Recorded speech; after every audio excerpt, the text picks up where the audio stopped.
বিষয়টা হচ্ছে বিশেষ করে বাচ্চারা কিন্তু অনেক বেশি কিউরিয়াস হয়। হুম, আমরা আসলে একটু যখন কোনো বাচ্চাকে ট্রিট করি, হুম, যেমন দেখা যায় আমরা মূলত 3 থেকে 10 পর্যন্ত পড়াই। হুম, তো দেখা যায় একটা 3 র বাচ্চাকে আমি যেভাবে ট্রিট করব, একটা 7-8 এর বাচ্চা কিন্তু ওরকম ট্রিট না করলেও চলে। হুম, হুম, হুম। তো সেক্ষেত্রে আমি সবসময় এইটা চিন্তা করি যে একটা বাচ্চা যখন আমার কাছে আসে, ওর মুভমেন্ট, ওর সবকিছু আমি ফলো করি এবং একটা বাচ্চা কতটুকু মানে ও নিতে পারছে এটা আমি আসলে ফিল করতে হয়। একজন শিক্ষক আমি আমি এটা বিশ্বাস করি যে একটা বাচ্চা ব্যাগ নিয়ে আসলো, ব্যাগে বই নিয়ে আসলো।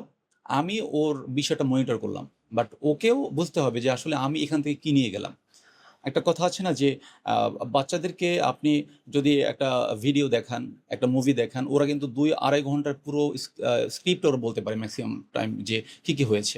কিন্তু লেখাপড়ায় ওরা যখন পড়তে বসে তখন কিন্তু এই ফিলটা পায় না। আসলে এইটা পড়তে বসলে মনে থাকে না বা ওরা পড়তে বসতে চায় না। আনন্দটা কম পায়। মনে হয় যে আনন্দটা কম পায়, সিওর। আসলে এখান থেকে একটা মেসেজ হচ্ছে যে একটা বাচ্চা যখন কোনো ভিডিও দেখে বা কোনো গেমস খেলে তখন কিন্তু ওইটার প্রতি ওর কনসেনট্রেশন থাকে। জি, কারণ ও মজা পাচ্ছে। ইংরেজিটা হচ্ছে এমন যে আমি যদি বাচ্চাকে আসলে বুঝাতে পারি যে আসলে বাবা এইটা এইরকম, ও যখন ইংলিশটা নিয়ে কনসার্ন যে ইংলিশ শিখতে আসছে, তখন যদি আমি ওকে আ উৎসাহী করার বা উৎসাহী করার জন্য যদি আমি ওকে বা ইংরেজির যে আসলে মূল যে আসলে মজাটা এটা যদি ও বুঝতে পারে, তখনই ও কিন্তু এইটার প্রতি আ বেশি করে ডিভোটেড হবে।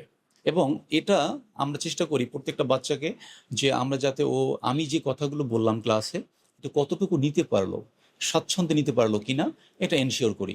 এবং যখন ক্লাস করাই আমরা, মূলত যারা ছোট বাচ্চাদেরকে পড়ায়, এই ছোট বাচ্চাদেরকে আপনি দেখবেন যে আপনি পড়াচ্ছেন, ওরা অন্যদিকে ওর কনসেনট্রেশন অন্যদিকে চলে গেছে। তো সেক্ষেত্রে ওর নাম ধরে ডেকে ওকে একটু ভালোবেসে কথা বললে ও খুব এটা ফিল করে যে না স্যার আমার নাম ধরে ডাকছে এতগুলো বাচ্চার মধ্যে। তো আমরা আসলে আ ১ম যেটা কথা হচ্ছে বাচ্চাকে লেখাপড়ার মুখী করার জন্য ওকে আগে আমাকে ফিল করাইতে হবে যে না তোমাকে টিচার পছন্দ করে এবং তোমার এই বিষয়গুলো খুব ইন্টারেস্টিং মানে ইন্টারেস্টিংলি নিতে হবে। তাহলেই হচ্ছে তুমি এটা তোমার জন্য অনেক ভালো হবে এবং তুমি এটা মজা পাবে। একটা বাচ্চা দেখবেন যে সাবজেক্টটা ও একটু দুর্বল ওটা কিন্তু টাচ করতে চায় না। কিন্তু যেটা একটু ভালো ওটা বারবার ও রিভিশন দেয়, পড়তে চায়। বাট আমাদের মেক্সিমাম ছাত্ররাই হচ্ছে ইংলিশটাকে ভয় পায়। কিন্তু আমার এখানে আসা মাত্রই আমি চেষ্টা করি যাতে ও ফিল করে ইংলিশটা আসলে কেন দরকার এবং এটা যাতে ওর মধ্যে একটা আনন্দ খুঁজে পায়। তো এটাই আসলে চেষ্টা করি আমি সবসময়।